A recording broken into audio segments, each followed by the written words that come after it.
నమస్తే అండి. నా పేరు రంగారెడ్డి. నేను తెలంగాణ స్టేట్ గ్రౌండ్ వాటర్ డిపార్ట్మెంట్లో రీసెర్చ్ జర్నలిస్ట్ అండి. చూడండి, ఇక్కడ కనపడుతున్న ఈ బోరు హైదరాబాద్లో అబ్దుల్లాపూర్ మెట్టు దగ్గర తొర్రూరు అనే గ్రామంలో అనిల్ కుమార్ అనే రైతుకు సర్వే ఇచ్చిన పాయింట్ అండి. ఈ పాయింట్ కేవలం 350 ఫీట్ల లోపలనే దాదాపు మనకు 3 ఇంచుల దాకా నీళ్ళు వచ్చాయండి.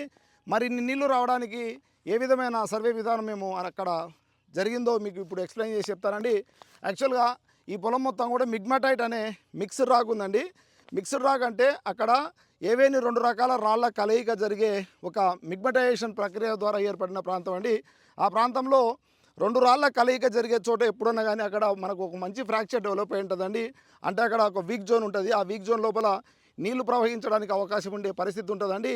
ఒక జియాలిస్ట్గా నేను అక్కడికి వెళ్ళిన తర్వాత ఈ మిగ్మటైటు దీన్ని ఆనుకొని మనకు ప్యూర్ గ్రనైట్ ఉందండి. ఈ 2 కాంబినేషన్ దగ్గర మాకు నీళ్లు దొరికే అవకాశాలు ఉంటాయని ఒక చిన్న ఆలోచనతో ఆ 2 కాంటాక్ట్ జోన్లో మేము సర్వే చేయడం జరిగింది. మేము అనుకున్నట్టుగానే అక్కడ మంచి ఫ్రాక్చర్స్ డెవలప్ అయ్యి మాకు 350 ఫీట్ల దగ్గర చాలా వాటర్ వచ్చిందండి. అంటే దాదాపు 3 ఇంచుల దాకా నీళ్ళు వచ్చాయండి.